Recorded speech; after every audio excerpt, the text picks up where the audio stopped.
백성에게 복음의 빛 비춰라.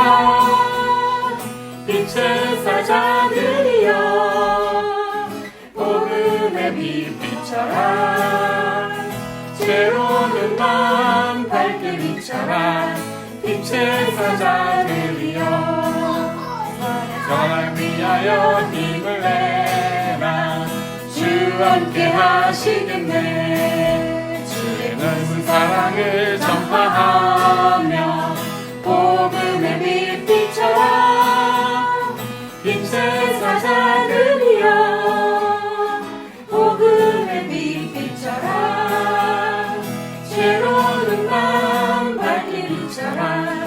빛의 사자들이여 동서남북 어디나 땅끝까지 주님만 의지하고 어두워서 못 보는 백성에게 복음의 빛 비춰라. 빛의 사자들이여 복음의 빛 비춰라. 죄로는 밤 밝게 비춰라.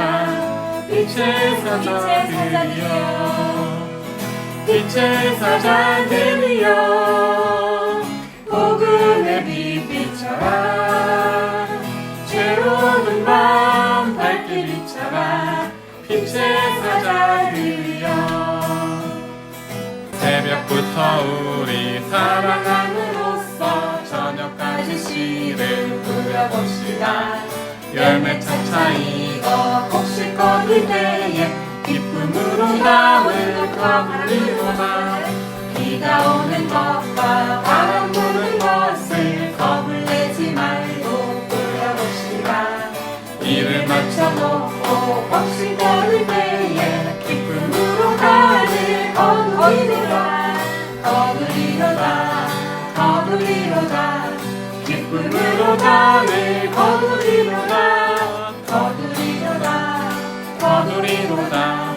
기쁨으로 담을 거두리로다. 씨를 뿌릴 때에 나지 아니할까 슬퍼하며 심히 애팔지라도 나중 예수께서 칭찬하시니 기쁨으로 담을 거두리로다. 거두리로다. 거두리로다. 기쁨으로 담을 거두리로다. 거두리로다. 거두리로다. 기쁨으로 담을 거두리로다. 거두리로다. 거두리로다. 기쁨으로 담을 거두리로다. 거두리로다. 거두리로다. 기쁨으로 담을 거두리로다. 하늘 거두리로다. 기쁨으로 하늘 거두리로다.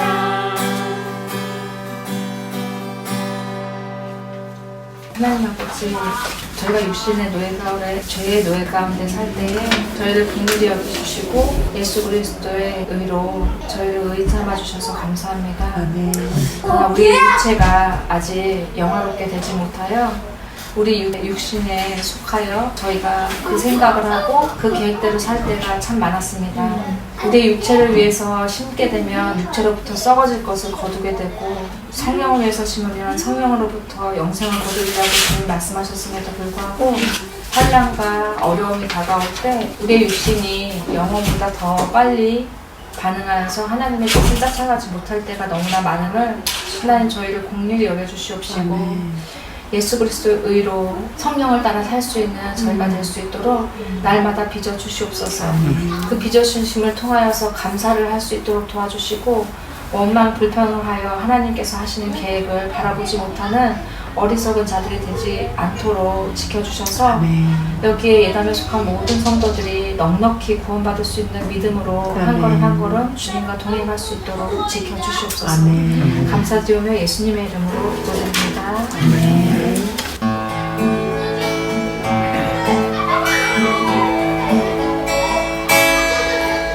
우리 산 위에 십자가 썼으니 주가 고난을 당한 표라.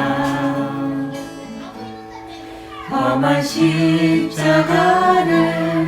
내가 사랑함은 주가 보혈을 흘리밀세 할시함을 받은 주의 십자가에 나의 마음이 끌리로다. 귀한 어린 양이 영광 다 버리고 험한 십자가 지셨도다.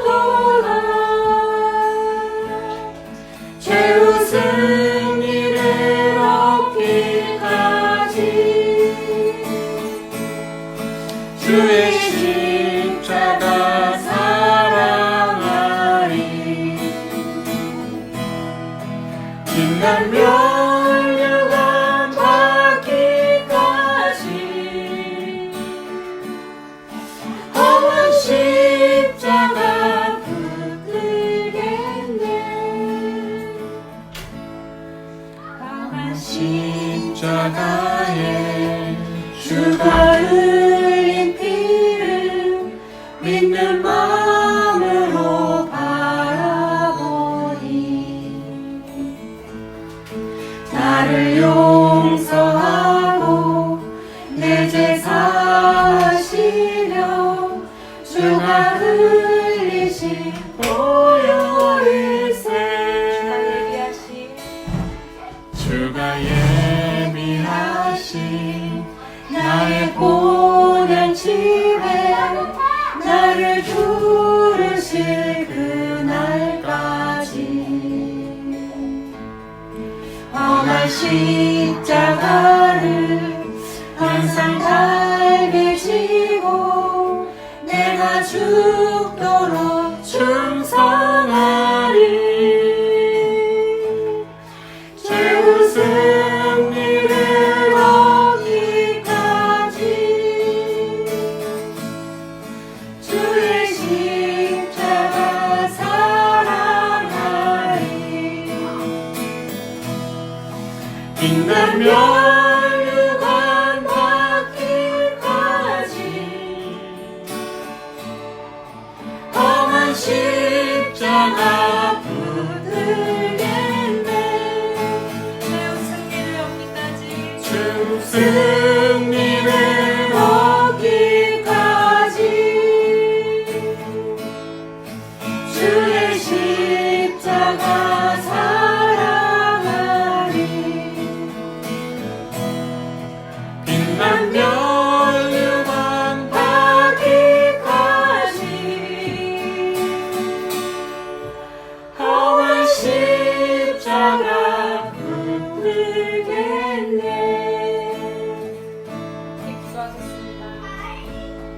지난 시간에 저희는 말씀을 통하여 서기관과 대지사처럼 굳은 신념에 속하여서 우리 마음속에 계시는 그리스도를 다시 한번 십자가에 못 박혀 죽일 수 있다는 것을 배웠습니다.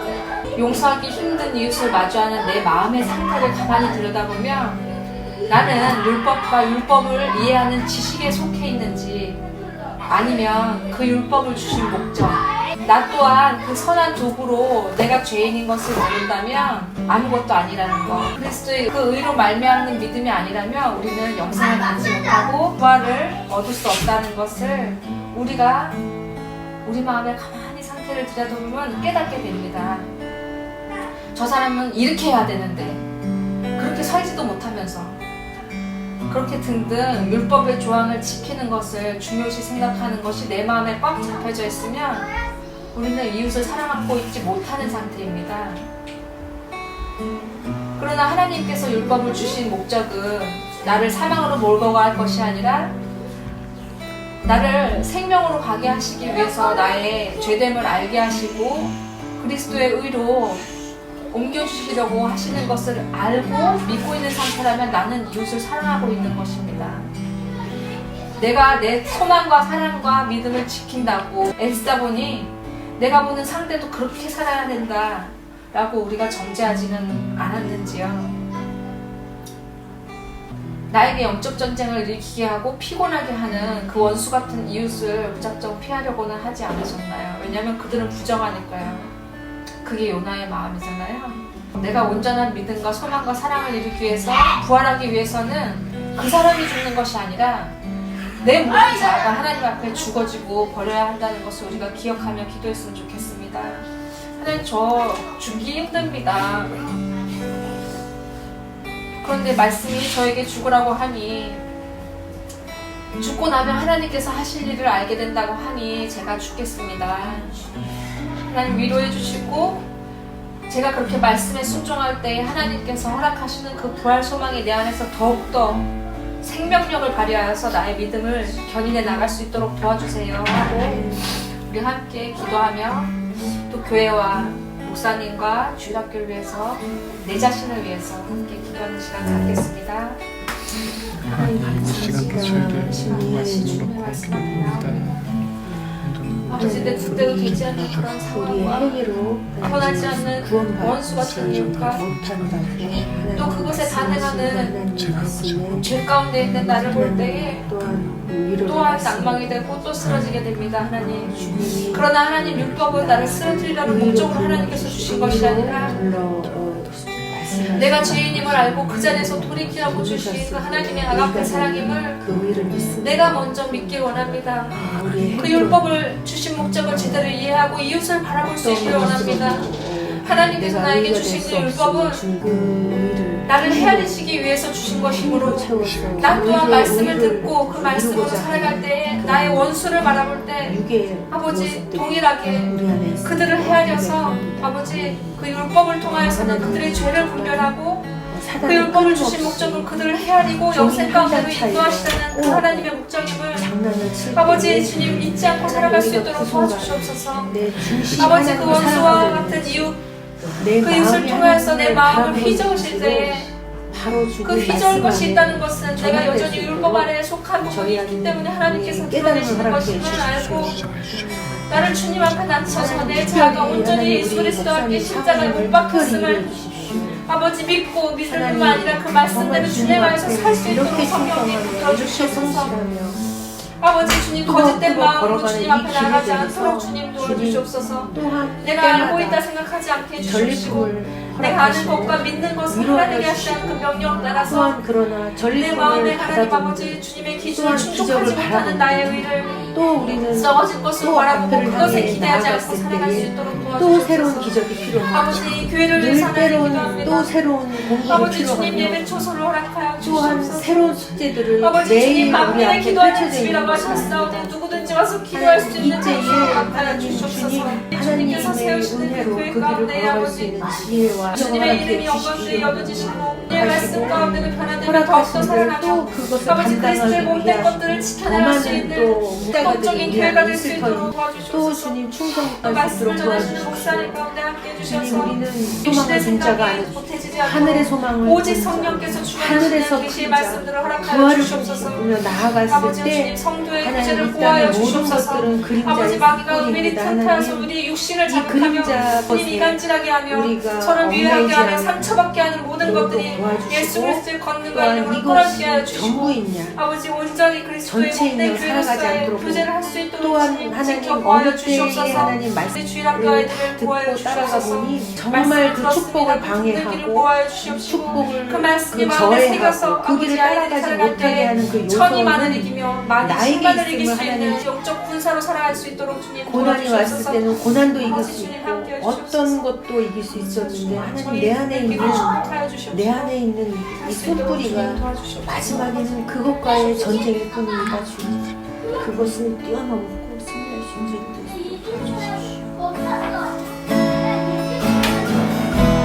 우리 가운데 자유함을 허락하시고 주님의 크신 사랑을 허락해 주십시오. 나의 믿음 주께 있네. 십자가 능력이 내 영광 되었네. 주께서 우리를 승리케 하셨네.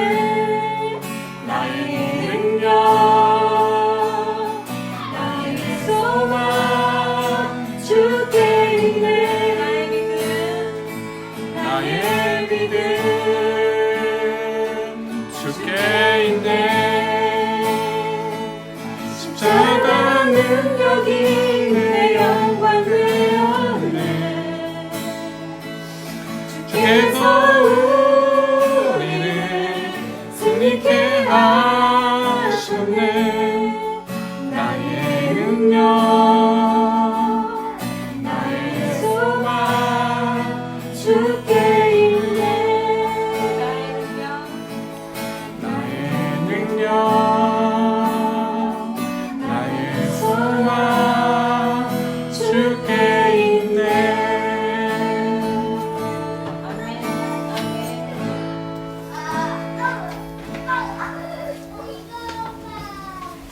누가복음 23장 50절에서 53절이에요. 누가복음 23장 50절에서 53절입니다. 네, 교독하겠습니다. 공의 의원으로 선하고 의로운 요셉이라 하는 사람이 있으니 그들의 무리와 행사에 찬성하지 아니한 자라. 그는 유대인의 눈에 하나님의 사람이요 하나님의 나라를 기다리는 자라. 그가 빌라도에게 가서 예수의 시체를 달라 하여 이를 내려 스마으로 싸고 아직 사람을 자살한 일이 없는 바위의 한 무덤에 넣어두니. 아멘. 사실 54절에서 60절까지 민접하게 이어지기 때문에 그 부분을 같이 나누려고 했는데 안 될 것 같아요. 범위가 좀 분량이 좀 있어서 그래서 좀 따로 띄었습니다. 네, 지난 시간에 어떤 본문을 다뤘는지 우리 소화하신 거 있으시면은 좀 나눠볼까요?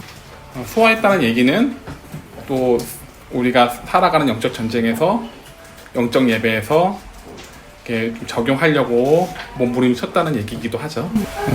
지난주에 이렇게 휘장이 찢어지고 그런 일이 있어서 그 표적을 따르던 그 유대인들을 향한 말씀이었는데 정작 이방인들은 이게 예수님이 의인이 맞구나, 우리가 죄인을 십자가에 단 줄 알았는데 우리가 의로운 사람을 달아서 이렇게 하나님이 진노하셨구나 이러고 오히려 깨달았는데 정작 깨달아야 될 그 표적의 대상이 되었던 대제사장이랑 선임원들은 휘장이 갈라지는 기이한 현상과 그 자연의 막 하늘이 어두워지고 멀쩡한 밝아야 되는 시간에 그렇게 됐는데도 깨닫지 못했다. 근데 그게 자기 주관적인 잣대로 하나님이 주시는 대로 사인을 받아들이는 게 아니라 자기의 지식과 자기가 기존에 알고 있는 게 너무 중요해서 그들이 표적을 주셨음에도 깨닫지 못했다. 그래서 그 지식이 있다고 해서 우리가 지식이 있으면 내가 하나님을 그 내 지식의 양만큼 많이 안다고 생각을 하는데 믿음이라는 거는 그대로 살지 않으면 내가 알고 있는 그 지식 그대로 내가 하나님이 인도하시는 대로 걸어보고 그렇게 하지 않으면 결국엔 내가 아는 게 아니다. 전 여기까지만 일단은 이해했어요. 네. 혹시 또 하시고 싶으신 분 있으실까요? 아니면은 넘어가겠습니다. 하나 그 예시 그때 들어주셨던 거. 뭐 놀이터 같은 데서 애들이 놀고 있는데 부모 있는 애랑 부모 없는 애랑 되게 틀리다고. 그래서 암만 막 잘 해도 부모 없는 애가 한 번 뭔가 잘못을 하면 바로 이제 주변에 있는 어른들이 얘는 부모가 없어가지고 변기 없어가지고 이렇게 행동한다 이렇게 취급해버리잖아요. 근데 부모가 있다 하더라도 그걸 하나님한테 빗대가지고 부모가 있다 하더라도 내가 그 자리에 부모가 없더라도 부모가 있고 그 그늘 아래 있고 그 다음에 그 애가 그걸 인식하고 있는 애는 부모가 없어도 상대방이 볼 때 얘 뒤에 있는 부모를 인지하게 되는데 이 애가 자기가 부모 그늘 아래 있다고 생각하지 않으면은 그게 티가 안 난다고. 그래서 우리도 똑같이 하나님 안에 속해 있는 우리가 자녀인데 그 하나님을 인지하면서 살지 않으면 우리 뒤에 하나님이 서 있는지 안 서 있는지 모르는 거죠. 그걸 약간 빗대 주셨어요. 네. 감사합니다. 그리고 또 왜 우리가 지식만이 믿음이 될 수 없다라는 것을 어떻게 할 수 있느냐, 그 예를 들었었어요. 연애만 한다고 해서 결혼할 수 없다. 그죠? 연애를 오래도록 10년 넘게 해도 그 사람에 대해서 결혼한다라는 생각이 든다 한들 내가 생각하는 그 결혼은 될 수가 없다. 결혼은 또 다른 범위의 미지의 세계였던 거죠. 그러니까 내가 결혼을 해야지 결혼에 대해서 얘기할 수 있는 거고, 그리고 내가 연애를 해봤어야지 사랑에 대해서 얘기를 해볼 수 있는 거고, 그러니까 해봐야 한다. 내가 아무리 책을 연애 책들이나 결혼에 관한 책들을 아무리 많이 읽어도 케이스 바이 케이스일 뿐더러 내가 그거를 직접 가봐야지 그게 뭔지 아니다. 그러니까 믿음도 마찬가지다. 안다고 해서 이 시간에서 우리가 말씀을 굉장히 많은 것을 소화한다 한들 그것이 살아가지 않는다면은 그러면 그 믿음에 대해서 알 수가 없다. 그 믿음의 세계를 알 수가 없다는 거죠. 그 부분을 그렇게 나눴었어요. 지난 시간의 본문은 하나님에 대해서 오래 알고 있었던 유대인 대제사장과 서기관은 그리스도가 하나님의 아들이심을 혹은 의인이시라는 것조차도 인지하지 못했어요. 그렇게 큰 징조가 일어났음에도 불구하고요. 그러니까 유대인들은 표적 신자였어요. 그죠? 근데 그런 큰 표적이 일어났음에도 불구하고 누구라고 한들 모두 다 동의할 수밖에 없는 그런 큰 표적이었음에도 불구하고 알아채지 못했다. 그러면 이걸 어떻게 알아채야 되느냐? 나의 체면과 자존심을 내려놓고 오래 믿지 않는 사람들에게 배워라. 그게 지난 시간의 본문이었어요. 그런 교훈이었는데요. 오늘 본문은 대제사장, 다시 말하면 사두개의 영향을 받은 사람들이 모두 예수님을 몰라봤는가? 그건 아니었어요. 그게 오늘 본문에 아리마대 요셉이 사두개파에 속속했던 사람이거든요. 왜냐? 공회 의원이라고 기록되어 있어요. 공회 의원은 사두개파밖에 될 수가 없어요. 일단 사두개파 당 안에 있었던 사람이에요. 이거는 지난 시간에 우리가 그 사두개파가 어떤 역할을 했고 바리새파가 어떤 역할을 했는지 다룬 바가 있었어요. 그래서 자세한 내용을 좀 생략할게요. 그래서 오늘 본문에 보니까 공회 의원이라고 기록되어 있는데요. 그러면 이 사람은 산헤드린 공회 의원이었던 거예요. 유대인이면서, 왜냐면 이름이 요셉이니까 유대인이죠. 유대인이면서 산헤드린 공회의 의원이었던 거예요. 그럼 아리마대 요셉에 관하여 좀 다룰게요. 먼저 산헤드린 공회에 대해서 좀 다룰게요. 산헤드린 공회는 로마 정부가 쉽고 효과적으로 통치하기 위해서 만든 지방 자치 정부 같은 역할을 해요. 오늘날로 말하면 지자체라고 보면 쉽겠죠. 그래서 유대인들의 상황에 맞게 산헤드린 공회를 통해서 유대인들의 반감을 완충하는 역할을 했었어요. 그러니까 아무래도 로마가 바로 직접 지자체에 있는 것보다 같은 민족 유대인들이 지자체에 있어서 그 민중들의 소리를 좀 완충해서 좀 필터를 걸러서 로마에게 가고 그렇게 역할을 하면은 오히려 통치하는 데 원활하잖아요. 그러니까 산헤드린 공회가 그런 역할을 종교적인 역할도 있었지만 그런 역할을 했었어요. 그래서 겉모습은 유대인 국회의당이지만 실상은 로마의 치리함에 유대인들을 잘 따르게 하는 장치인 셈이었던 거죠. 과거에서 로마로부터 유대인을 지키기 위해서 사두개인은 사두개인 나름대로 노력을 했다라는 것을 다룬 바가 있었어요. 이제 그게 정치적인 면모에서 앞장서서 완충 역할을 하는 것이 사두개의 역할이었던 거죠. 그러니까 그도 역시 마찬가지로 굉장한 노력을 했던 거죠. 사두개인은 나쁜 놈이다 라고 우리는 보통 이렇게 얘기를 하지만 실상 유대인을 위해서, 민족적인 유대인을 위해서 굉장히 많이 했던 사람이에요. 다체들이에요. 산헤드린 공회는 사두개인에 의해서 공회가 있었다라고도 볼 수가 있을 정도로 영향이 굉장한 지대했던 곳이기도 해요. 그럼 여러분들 생각을 해볼게요. 회사의 CEO가 불교 광신도예요. 그러면 그 불교의 광신도에 대한 영향을 내가 그 회사에 소속되어 있다면 영향을 미칠까요? 안 미칠까요? 영향을 미쳐요. 그러면 여쭤볼게요. 사두개인이 어떠한 신앙을 가졌는지 성경에서 뭐라고 설명하고 있는지 우리는 한마디로 대답할 수 있을 것 같은데요. 부활이 없는 자, 네. 없다고 믿는 자. 부활이 없다. 그렇게 믿는다라고 성경에 기록되어 있단 말이죠. 그러면 이 아리마대 요셉은 어떤 신앙을 가지고 있었는지 51절에 설명되어 있어요. 뭐라고 기록되어 있나요? 유대인의 동네 아리마대 사람이요 하나님의 나라를 기다리는 자. 네, 하나님의 나라를 기다리는 자. 하나님의 나라를 기다리는 자라고 기록되어 있는데 이 하나님의 나라를 기다리는 자가 사두개 편에서 하나님 나라를 기다리는 자일까요? 아니면 예수님 편에서 기다리는 자일까요? 예수님 편에서 기다렸던 자예요. 왜냐? 요한복음에 보면요. 요한복음 19장 38절 이렇게 기록되어 있어요. 한번 읽어보시겠어요? 요한복음 19장 38절이에요. 아리마대 사람 요셉은 예수의 제자이라 유대인이 그와 그것을 숨기더니 이일 후에 빌라도에게 예수의 시체를 가져오기를 구하니 빌라도가 허락하니시라. 이에 가서 예수의 시체를 가져간다. 예수님의 제자래요. 그럼 예수님이 말씀하시는 하나님 나라를 기다렸던 자예요.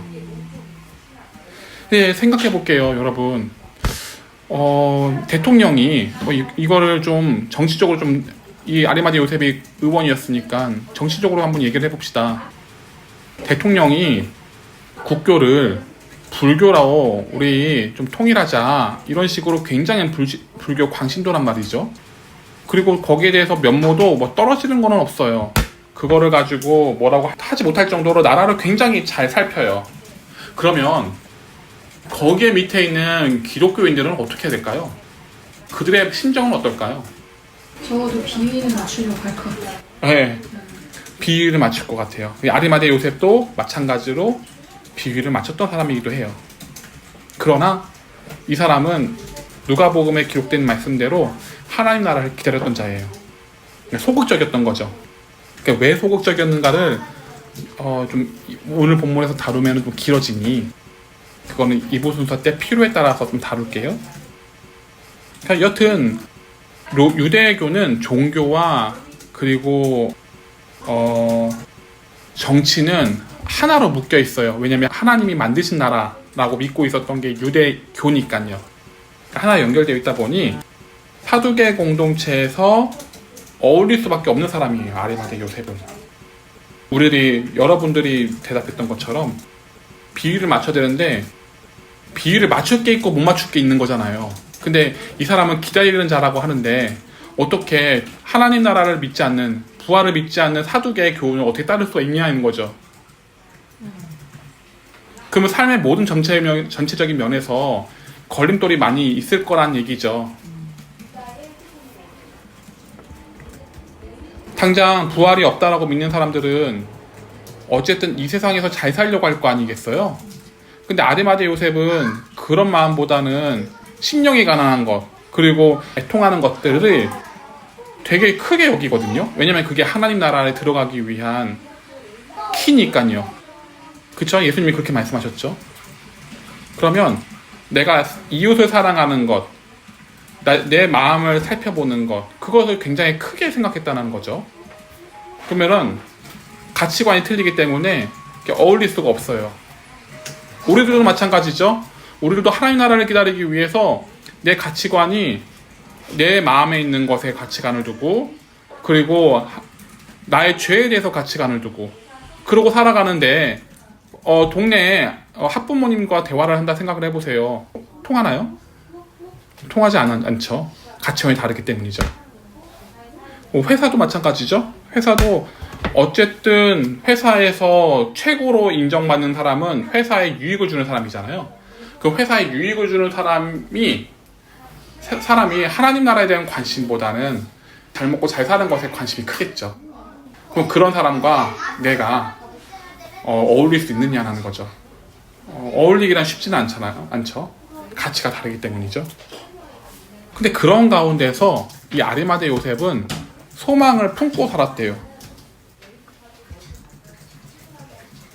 예수님이 돌아가셨음에도 불구하고 하나님 나라를 기다렸대요. 그러니까 제가 말씀드리고자 하는 것은요, 아무리 신앙생활하기 어려운 환경이라 한들 그 어려운 환경에서 나의 신앙을 타협할 수는 없다는 얘기예요. 아리마대 요셉은 굉장히 어려운 신앙생활을 했거든요. 그럼에도 불구하고 그는 제자라고, 예수님의 제자라고 기록이 되어 있고 하나님 나라를 기다리는 자라고 기록되어 있단 말이죠. 그러면 예수님의 제자는 이런 사람이어야 한다는 얘기로 종결이 되는 거잖아요. 정리가 되는 거예요. 그러니까 예수님의 제자는 내에게 악조건이 와도 어떤 힘든 순간이 오더라도 하나님 나라를 기다리는 자여야 돼요. 그러니까 왜 이런 말씀을 드리냐면요, 우리는 신앙생활하는 데 있어서 환경 탓을 많이 하는 경우도 있어요. 환경이 좀 맞지가 않아서, 환경이 좀 어려워서. 그렇다는 얘기는 뭐냐면은 내가 환경에 의해서 신앙이 맞출 의향이 있다라는 얘기이기도 해요. 그래서 나중에 환경에 먹고 살아가는 것이 너무 중요한 나머지 그 환경에 노출되어 살아가게 된다면은 나는 하나님 나라를 기다리진 않겠죠. 먹고 살아가는 것에 집중하겠죠. 그러니까 환경 탓을 한다면은 그거는 내가 참된 소망이 없다라는 얘기이기도 해요. 극단적으로 얘기를 하면은 그렇다는 얘기죠. 그래서 예수님의 제자의 기준은 이렇게 설명할 수 있을 것 같아요. 어떤 환경이든 하나님 나라를 기다리는 자. 그럼 여러분들한테도 우리는 되물어봐야 될 것 같아요. 여러분들에게 여쭤볼게요. 여러분들이 이 자리에 앉아있는 것이 무엇 때문에 왔는지요? 단순히 만약 말씀의 위로만 받기 위한 그 목적이라면은 제자로 나갈 수는 없어요. 그러나 내가 하나님 나라를 기다리기 위해서, 하나님 나라에 더 나아가기 위해서 이 자리에 오신 거라면은 그럼 제자가 되겠죠. 제자가 되기 위한 목적인 거죠. 그래서 참된 소망을 가지고 있게 되면요, 지난 시간에 말씀드렸던 대로 예수님을 알아볼 수 있어요. 그리고 하나님이 주시는 사인을 내가 반응할 수 있어요. 이게 뭔 얘기냐면요, 두 번째로 아리마대 요셉에 대한 교훈을 좀 설명드릴까 해요. 두 번째로는요, 아리마대 요셉은 예수님에게 필요한 것을 내어드린 사람이에요. 그쵸? 무덤을 내어드렸으니까요. 그렇다는 얘기는 곧 하나님이 계획하시고자 하셨던 큰 일들에 대해서, 사인에 대해서 맞는 일을 한 것이다, 이렇게 볼 수 있겠죠. 그러니까 오늘 본문이 그래요. 하나님 나라를 기다리는 사람이면서 무덤을 준비했어요. 그리고 그 준비한 무덤을 예수님이 죽으실 때 내어드렸어요. 여러분, 하나님 나라에 하나님의 사인의 목적은 뭘까요? 우리들에게 각각 하나님이 주시는 사인들이 있을 거예요. 그리고 그 사인의 징조에 의해서 우리는 캐치를 하고 움직이기도 하고 움직이지 못하기도 해요. 그쵸? 그러면 하나님의 사인이라는 게 어떤 목적이 있을 거란 말이죠. 그 목적을 내가 캐치하지 못하고 그 사인을 내가 받아들이면서 해석할 수는 없는 거잖아요. 다시요. 하나님의 사인을 우리들 각각 우리 인생 가운데서 간섭하시면서 주시는 분이 하나님이시잖아요. 그쵸? 그러면 우리는 하나님의 사인에 대한 목적을 알고 있어야 해요. 그럼 목적이 뭘까요? 그러니까 뭐든지요, 부모가 자녀에게 어떤 사인을 주면요, 그 자녀는 그걸 알아채기도 하고 뭐 알아채지도 못하기도 해요. 근데 알아채지 못하는 이유는 뭐고 알아채는 이유는 뭘까요? 부모에게 아이의 눈을 두고 있지 않고 전혀 관심이 없으면 그냥 내 좋을 대로 생각하는 것 같아요. 근데 평상시에도 부모가 나에게 뭐 무관심하다가 어느 날 갑자기 말을 거는 게 아니잖아요. 계속 나를 지켜보고 있고 부모가 나한테 눈을 두고 있으니까 그거에 대해서 뭐 교훈할 때, 칭찬할 때, 혹은 혼낼 때 이럴 때 유심히 그냥 그거를 교통을 하고 있으면, 마음의 교통을 하고 있으면 엄마가 아빠가 나를 사랑해서 이렇게 나를 제대로 자라라고 혼내키시는구나, 아니면 나를 잘해서 그러는구나. 그러니까 어떻게 보면은 나를 향한 사랑을 신뢰하고 나를 인도하는 거를 받아들이고 이러는데, 그거에 평상시에도 눈을 두고 있지 않으면 나를 어떻게 하는지를 모르잖아요. 여태까지 인도했던 거에 대해서 인도라고 생각을 안 하니까. 그렇죠. 그러면은 어느 날 갑자기 사인을 줘도 그 사인이 나를 위한 거라고 생각도 못 하니까, 칭찬인지 야단치는 건지 눈치를 못 채니까 알아볼 수도 없겠죠. 평상시에도 이렇게 주목하고 있지 않다면. 그럼 평상시 하나님과의 교감이라고 얘기해도 되나요? 좋아요. 교감. 그러면 우리 지적으로 한번 가봅시다. 감성적으로 교감이라고 한다면은, 지식적으로 봤을 때는 감정이 안 됐을 때, 그래도 결국 하나님이 하시는 일로 내가 가야 되잖아요. 그럼 어떤 방향성이 있어야 된단 말이죠. 그럼 뭘까요? 그 지적으로 갔을 때, 지적인 관점에서 하나님의 지적으로 갔을 때, 지적인 관점으로 봤을 때 하나님의 사인을 내가 알아채기 위해서 어떻게 해야 될까? 왜냐면 우리가 계속 교감을 가질 수 있다면 정말 감사하지만, 우리 현실상 봤을 때 우리가 교감을 계속 갖나요? 먹고 살아가기 바빠서 또 뒤로 한 채도 있기도 하고, 뭐 정신 팔려가지고 뒤로 한 채도 두기도 하고, 그러기도 하잖아요. 그러면 우리가, 어떤 분들은 케이스 바이 케이스지만요, 또 몇 년, 5년, 뭐 6년 정도 멀어지는 경우들이 있어요. 그럼 그들도 하나님은 알아보기를 원하실 텐데, 바리새인과 서기관들이 알아보게 하시려고 한 것처럼, 그러면 방향성이 있을 것 같단 말이죠. 지식적으로 어떤 방향이 있어서 내 그 방향성을 바라보고 다시 쫓아갈 수 있을 것이다 라는 어떤 전제가 있을 거란 말이죠. 그러면 어떤 목적이 있을 거란 말이에요. 그 목적이 뭐냐는 거죠. 하나님이 나에게 주신 사인의 목적이 뭐냐는 거죠. 왜 이런 말씀을 드리냐면은, 우리는 하나님께서 나에게 사인을 주셨어 라고 하는데 그 사인이 목적이 뭔지 몰라요. 그러면 사인의 목적을 모르면은 내가 어떻게 하나님의 그 사인을 알아볼 수 있냐는 거죠. 보세요. 우리가 시험을 보잖아요. 시험을 보면은 시험에 대한 범위라는 게 있어요. 그죠? 그 범위라는 게 있고 유형이라는 게 있어요. 맞나요? 그 유형에 맞춰서 우리는 시험을 풀잖아요. 그래야지 좋은 점수를 받죠.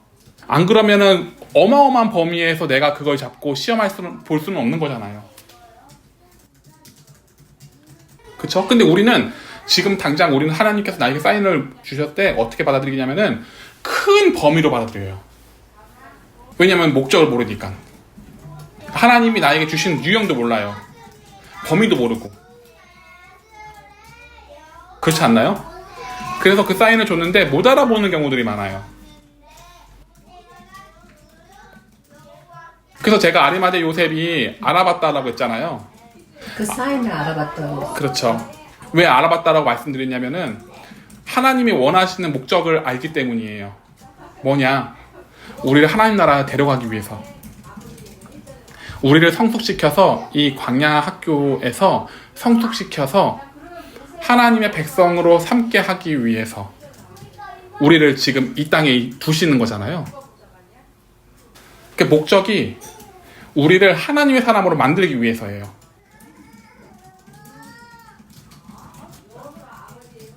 그러니까 모든 사람들의 모든 케이스 바이 케이스지만, 상황들이 각각 다르지만, 결국 하나님이 나에게 몰아가시는 이 상황들은 나를 하나님의 사람으로 만들기 위해서란 거예요.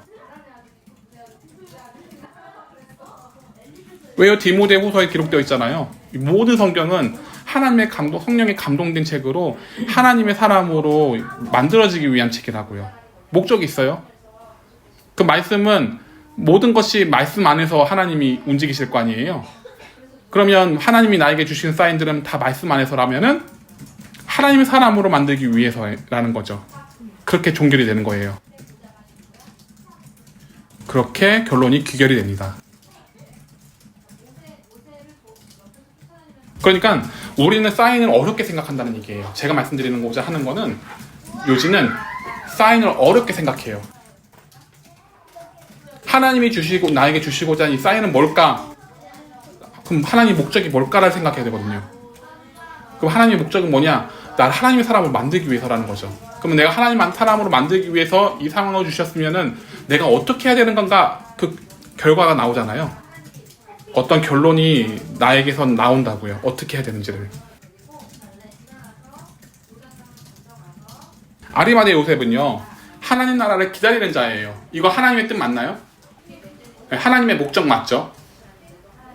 아리마대 요셉은 하나님 나라를 기다리는 사람이었어요.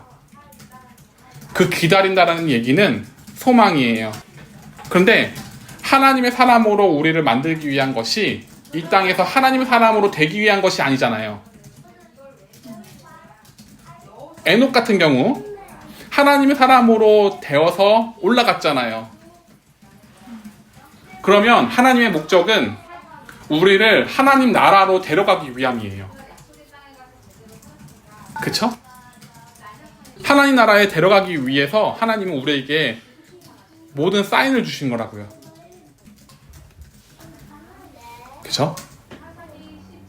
그러니까 우리가 이 땅에서 살아가는 모든 것들이 하나님 나라에 들어가기 위해서 나에게 주신 것들이에요. 하나님 나라에 들어가는 게 결국은 부활인 거잖아요. 그렇죠. 부활인 거잖아요. 됐죠? 근데 이 사람은 무덤을 준비했던 사람이에요. 아리마대 요셉은요. 그 준비했다는 얘기는 매 순간순간마다 계속해서 목적을 향해서 달려갔다라고 볼 수도 있어요. 만일 그 무덤을 준비한 사람들이 많았다면은, 참된 소망으로 무덤을 준비한 사람들이 많았다면 굳이 아리마대 요셉이 아니어도 돼요. 근데 성경에서 그렇게 기록되어 있다면은 아리마대 요셉은 참된 소망을 가지고 준비했던 사람이라고 볼 수 있는 거죠. 그러니까 내가 하나님의 사인을 잘 모르더라도 하나님이 목적하시는 바로 내가 밟아 나가면은 내가 그 사인에 대해 반응하는 사람이 되는 거예요. 내가 하나님 사인을 모르더라도 네. 하나님께 소망을 두고 있으며 두면 달려가면은 내가 반응하고 있는 사람이 되는 거예요. 예. 예를 들어 볼게요. 부모가 이 자녀가 좀 공부를 좀 잘해요. 그 서울대에 데리고 붙게 하고 싶어요. 목적이죠. 부모의 목적 맞나요? 네, 부모의 목적이에요. 이 자녀가 그 목적을 알아챘네요. 그러면 부모가 주고자 하는 너 여기 하면 어떻겠니? 여기 하면 어떻겠니? 여기 가면 어떻겠니? 하는 얘기 모든 것들을 다 알아들을까요? 못 알아들을까요? 알아들어요. 알아듣죠. 왜요? 부모의 목적을 아니까. 그리고 자신도 밟아 나가고 있으니까. 그쵸? 그러니까 하나님의 사인을 우리가 알기 위해서는 내가 밟아 나가는 거예요. 하나님이 원하시는 목적이 내가 성경에 기록되어 있는 대로 알고 있으니까 그 목적대로 밟아 나가면은 내가 그 사인을 잘 모르더라도 밟아 나가지는 거예요. 어렵지 않죠? 그러니까 우리는 하나님이 주시는 사인이 뭔지 궁금해하고 어려워하게 괜히 어렵게 생각하는 거예요. 그 사인들을 뭐 꿈에서 나타나기도 하고 그 사인이 뭐 살아가면서도 나타나기도 하고 또 환상을 보면서도 나타나기도 하고 뭐 여러 상황들 가운데서 나타나기도 한단 말이에요. 뭐 일이 잘못돼서 뭐 그런 것이 사인이 아닌가 이런 생각도 들기도 하고요. 그러면 그 사인에 대해서 어떻게 해석해야 되느냐? 우리는 또 그런 물음을 어렵게 생각한다는 거죠. 그러니까 어렵게 생각할 필요가 있는 게 아니라 하나님이 원하시는 걸 내가 밟아 나가면은 그 문제는 내가 생각 안 해도 된다는 얘기예요. 왜냐면 내가 그 사인을 내가 받아들이면서 달려가고 있는 과정이니까요. 아까 목사님이 네. 우리가 하나님이 주신 사인을 너무 큰 범위로 받아들여가지고 목적을 알아보지 못한다 했는데 네. 설명을 다 듣고 나니까 오히려 반대인 것 같아요. 사인을 너무 작은 목적과 작은 범위로 생각해서 단지 내가 지금 어려움을 겪고 있는 그 당면한 문제들에 대한 사인으로 받아들이거나 해석하고자 하는 마음이나 이런 게 커가지고 오히려 그냥 부활 소망이라는 단순 연구와 큰 목적? 오히려 현실의 당장에 해결해야 될 어려움은 작은 거잖아요. 오히려 그렇게 돼서 눈이 가려지는 경우가 있죠. 더 많은 네, 그런 경우도 있죠. 근데 보통은요, 제가 들어봤을 땐 이래요. 뭐 이렇게 대부분 이렇다라고 속단할 수는 없지만 어떤 사인이 오면은 내가 이걸 잘못해가지고 잘못된 거 이렇게 잘못된 결과 나온 게 아니냐. 내가 이렇게 하나님 따라가지 않아가지고 건강이 안 좋아진 거 아니냐. 그것도 더 작은 것 같아요. 네. 왜냐면 부활만큼 커다란 소망이 없는 것 같아요. 그냥 제가 받아들이기에. 근데 그 범위는 되게 명료하기 때문에 범위가 작아요. 그런 의미에서. 예. 그러니까 답을 우리가 풀기에 단순 명료하다고요. 복잡하게 풀 문제는 아니라고요. 그쵸? 이거는 주일학교 애들한테도 얘기를 해도 알아들을 문제예요. 단순 명령. 하나님 나라에 들어가기 위해서 어떻게 하면 내가 달려가야 될 것인가가 답이에요. 그거를 너가 행동으로 보이시오, 삶으로 보이시오. 이게 답인 거예요. 문제 답인 거죠. 그냥 밟아 나가면 그게 답이 되는 거죠. 근데 우리는 나에게 주어진 어려움의 이 사인들을 되게 어렵게 풀어요. 내가 자식에게 이런 말을 해가지고 내가 잘못된 건가? 아니면은 내가 싸워가지고 잘못된 건가? 아니면은 내가 그때 이 선택을 했어야 되는데 그래서 잘못된 건가? 별의별 생각들을 다 해요. 근데 그건 답은 아니에요. 그런 사인들을 나에게 주어진 사인들을 풀어나가기 위해서는 내가 생각하는 것들이 답이 아니라고요. 내가 뭐 잘못 선택해서 내가 어떻게 잘못 결혼해서 내가 이렇게 싸워가지고 그 순간 찰나 선택에 의해서 이렇게 벌어진 게 아닌가? 아니에요. 목적은 하나라고 했잖아요. 내가 하나님 나라 들어가기 위해서 이 상황이 주어진 거예요.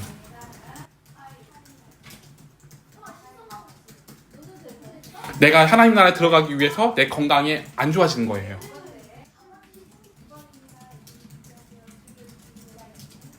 몸이 안 좋아지는 것이 더 중요한가요? 아니면 내가 부활하는 것이 더 중요한 건가요?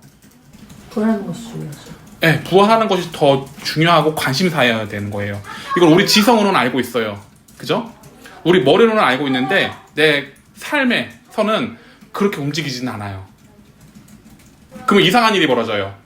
어떤 일이 벌어지면 학부모들하고 쟤는 서울대 간대. 저 서울대 가기 위해서 저렇게 저런 공부하고 저런 공부한대. 나는 이렇게 얘기를 해요. 그건 내 관심사가 아니야. 내 관심사는 부활 가기 위한 거고 이 아이를 부활시키기 위한 것이 내 관심사야 라고 얘기한다면 학부모들은 이렇게 다 같이 얘기를 할 거예요. 뒷걸음질.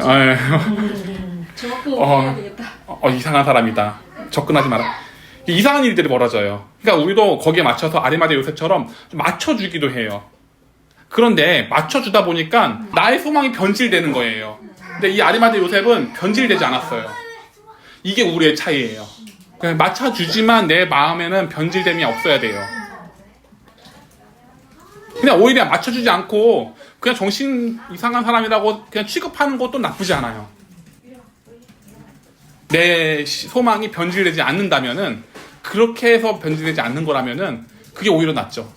그러니까 다시 말씀드릴게요. 여러분들에게 주어지는 건강, 잘 되지 못하는 것들, 그리고 자녀들이 잘 못 되는 것들, 이런 모든 것들이 나의 잘못된 선택에 의해서가 아니고 타인에 의해서도 아니에요. 목적은 하나예요. 하나님 나라 들어가기 위해서 이 상황이 주어진 것. 왜요? 성경에 그런 목적이라고 나와 있으니까요. 한번 찾아볼까요? 디모데후서 3장 16절 17절이에요. 하나님은 성경 안에서 움직여요. 왜냐면 성경은 가이드니까요. 그쵸? 성경은 가이드예요. 가이드면은 바이블이잖아요. 가이드예요. 그러면 이 범위 안에서 하나님은 사인을 하시고 움직이신다는 얘기예요. 목적도 있는 거죠. 그쵸? 그러면 모든 성경은 뭐냐? 설명이 되어 있단 말이에요. 성경에서 16절 17절 한번 읽어보시겠어요? 모든 성경은 하나님의 감동으로 된 것으로 교훈과 책망과 바르게 함과,으로 교육하기에 유익하니 이는 하나님의 사람으로 온전하게 하며 모든 선한 일을 행할 능력을 갖추게 하려 함이라. 네, 그죠? 이렇게 성교육되어 있죠. 하나님의 사람으로 온전케 하기 위해서, 하나님의 사람이 되기 위해서죠. 그리고 하나님의 뜻하신 선한 일을 행할 능력을 갖추게 하기 위해서. 이게 하나님의 목적이에요. 이래야지 부활할 수 있으니까요. 그러면 이 목적이란 답이 있기 때문에 우리가 아무리 케이스 바이 케이스의 사인이 주어진다 하더라도 나는 그거 답을 알고 반응할 수 있어요. 내가 행동으로 옮길 수 있는 거는 별개예요. 내가 방향은 알고 있다는 얘기예요. 그러니 어떤 사인이 오더라도 나는 알 수 있어요. 그 타인에 대해서는 내가 몰라요. 하지만 내가 가야 될 길은 내가 알아요. 하나님이 나에게 주신 사인들, 내가 느낀 것들에 의한 사인인 거잖아요. 그러니까 내가 하나님으로부터 주신 내 사인들은 내가 어떻게 가야 되는지 나는 안다고요. 내가 타인에게 뭐라고 할 수는 없지만 내가 가야 될 길은 안다고요. 그러면 내가 가야 될 길에 대한 사인은 내가 답을 풀 수 있다는 얘기예요. 어렵나요? 어렵지 않죠? 그러니까 내가 이거를 모른다는 얘기는 내가 변질됐다는 얘기이기도 해요. 세상 사람들의 가치관에 변질되었고, 세상 사람들이 말하는 믿음에 내가 변질되었고, 세상 사람들이 말하는 사랑에 내가 변질되었고. 그러니까 다시 말씀드리지만 만일 내가 하나님의 사인을 알아보지 못하더라도 괜찮아요. 내가 소망을 위해서 무엇인가를 준비하고 있으면은 나는 하나님께 필요한 도구가 될 수 있고요. 필요한 것을 내어드릴 수 있는 자가 되는 거예요. 그러니까 거듭거듭 말씀드리지만 상황 때문에 아니에요. 이 상황이 있기 때문에 내가 거듭날 수 있는 거예요. 성화의 과정을 밟아나갈 수 있는 거예요. 이 상황 때문에 내가 이 모태가 아니라 이 상황이 주어졌기 때문에 내가 소망의 길로 더 나아갈 수 있다는 얘기로 가야 된다는 얘기예요. 원수들과 분쟁이 일으켜요. 사인이에요. 내가 사인이라고 느껴요. 그랬을 때 이것 때문에 내가 부활의 길로 더 나아갈 수 있는 거예요. 왜요? 그런 문제가 있어야지 내가 깨어있을 거 아니겠어요? 그런 문제 아무리 없어 봐요. 내가 깨어있으려고 하나 생각도 안 할걸요? 내가 온전한 길로 가고 있구나만 생각을 하지 내가 뭐가 문제인가라고 생각 안 해요. 그러니까 우리도 예수님께 필요한 것을 내어드릴 수 있는 사람, 그리고 예수님께 필요한 내가 되자고요. 그러기 위해서는 돈 많이 벌어야 된다? 아니에요. 많이 공부해야 된다? 아니에요. 그냥 하나님이 원하시는 것을 밟아나가면 돼요. 그러면 하나님이 알아서 쓰세요. 그러니까 남을 탓하지 마시고 그 상황이 좋게 여기시라는 거죠. 그 상황은 나의 부활과도 연관되어 있고 직결되어 있는 중요한 단서다라고 생각을 하세요. 왜냐하면 하나님이 우리를 향해서 생각하는 것은 계속 말씀드리지만 단순해요. 하나. 이 얘를 어떻게 하면은 내 나라에 초청을 해서 내 나라의 국민으로서 내가 통치하는 그 나라에 살게 할 수 있을까? 그거 하나거든요. 우리 나그네니까요. 나그네가 내 본향도 아닌 곳에 아무리 날고 겨봐요. 그게 무슨 소용인가? 그 의미 없어요. 영원하지도 않아요. 내 본향에 가서 알아줘야지 그게 소용이 있는 거예요. 그쵸? 그러니 아무리 여러 가지 막 기가 막힌 일들이 있어도 그 사인에 대해서 뭐지 고민하지 마세요. 이거는 답이 하나다. 나를 하나님의 사람으로 만들기 위해서.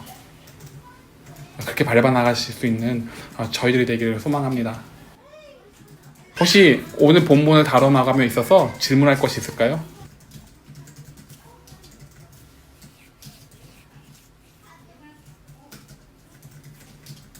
없으면 기도하고 마칠까요?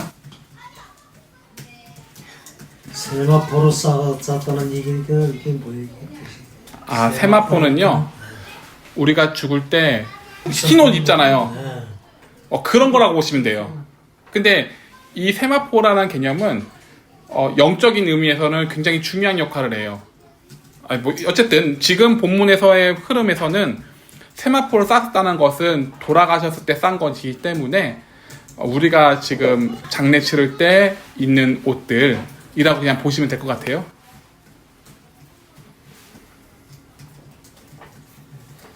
질문 없으면 기도할게요. 하나님, 이 시간도 저희들에게 아리마대 요셉의 그 신앙을, 그 소망에 대해서 알게 해주셔서 감사합니다. 하나님, 저희들이 세상 사람들과 맞추며 살아갔을 때 전혀 타협하지 말아야 될 것이 있음을 다시 한번 깨닫게 됩니다. 그것은 믿음, 사랑, 소망이라는 것을 배웠습니다.